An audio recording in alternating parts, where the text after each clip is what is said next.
इंसान है। वो लोगों को पैसे उधार देकर उन्हें किस तरह फंसाता है तुम्हें कुछ आइडिया भी नहीं है वृंदा। हो सकता है, पर अभी जो मेरी हालत है उसके अलावा और कोई मुझे उधार नहीं देगा। मैं देता? तुम पैसे मुझसे भी तो उधार ले सकती थी वृंदा। और कुछ नहीं तो कम से कम दोस्त होने के नाते तो तुम मुझसे पैसे उधार ले सकती थी। वृंदा, बाद में थोड़े थोड़े पैसे लौटा देती तुम मुझे, तुम्हारा इंटरेस्ट भी बच जाता ना।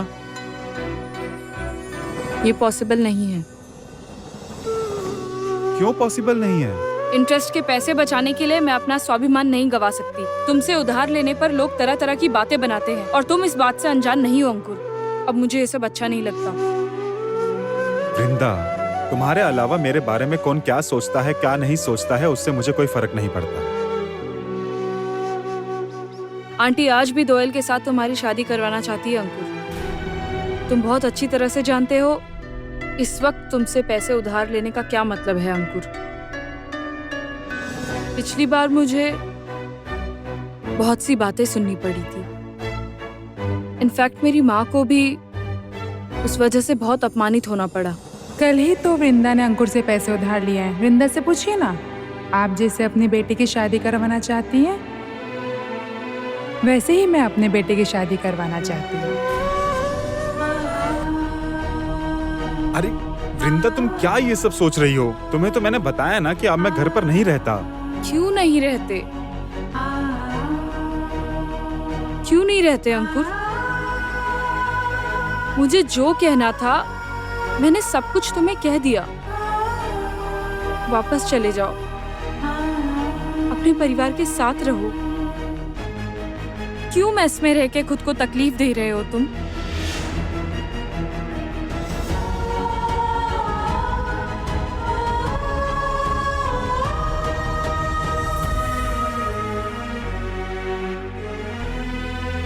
तुम्हें नहीं पता मैं क्यों नहीं रह रहा हूँ?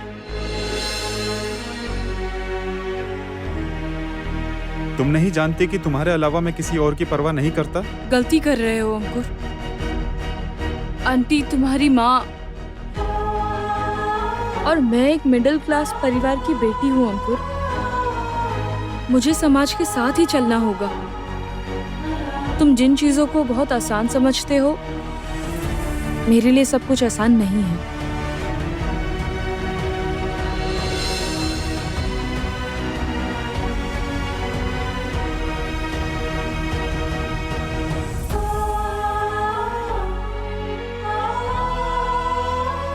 Auto, auto.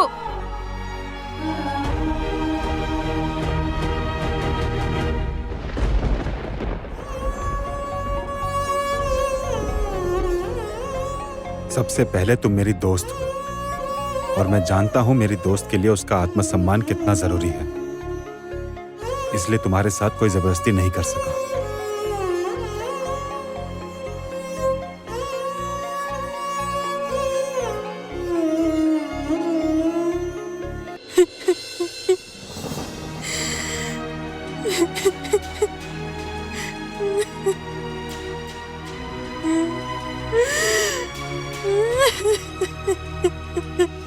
शालू रो रही है।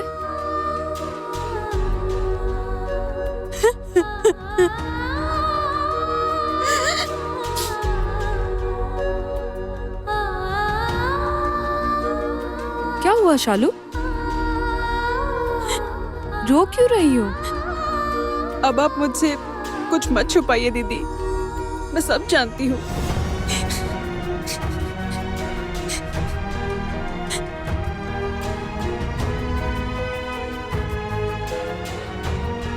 दीदी, एक झूठी शादी की तैयारी क्यों कर रही हो? मुझे रौनक ने सब बता दिया है। मैं जानती हूँ आंटी अभी भी तैयार नहीं है।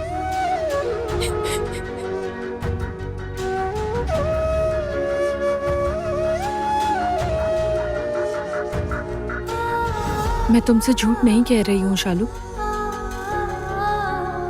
तुम्हारी शादी होगी। मुझ पर यकीन नहीं कर सकती तो रौनक पर यकीन रखो। तुम देखना वो तुमसे शादी जरूर करेगा, लेकिन जब वो आएगा तो हमारी तरफ से कोई कमी नहीं रहनी चाहिए। हमें पूरी तरह से तैयारी करनी होगी। मैं बस उसी का इंतजाम कर रही हूँ बहन।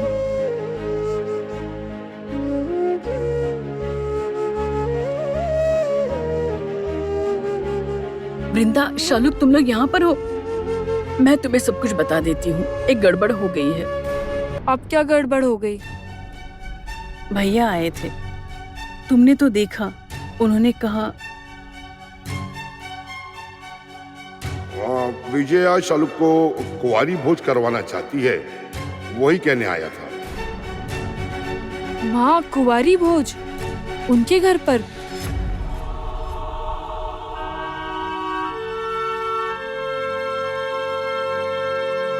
आपने मना क्यों नहीं किया? कैसे कर पाती बताओ?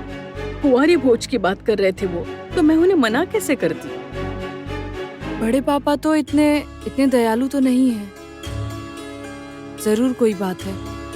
दीदी, मैं नहीं जाऊंगी। मुझे वहाँ घुटन होती है और डर भी लगता है। रुको, मुझे सोचने दो।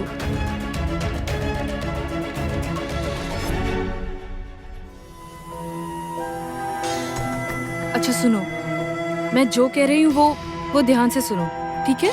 मैं जो बता रही हूँ वो बिल्कुल मत खाना। देंगे तो भी मत खाना। जैसे कि पका पपीता, अनारस और रुको, मैं बताती हूँ। अनानास के बनी हुई कोई भी चीज मत खाना, जैसे अनानास की चटनी, पपीता की सब्जी।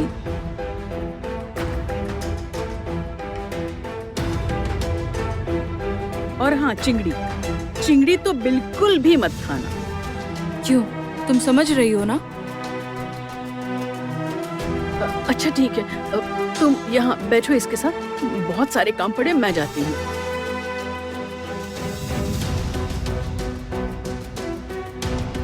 अच्छा शालुक, सुनो। शायद बड़े पापा तुमसे बहुत सवाल करेंगे, पर तुम्हें स्मार्टली उनके जवाब देने होंगे। डरोगी नहीं तो कुछ नहीं होगा, ठीक है? डरना मत, स्मार्टली जवाब देना, ठीक है? याद रहेगा ना?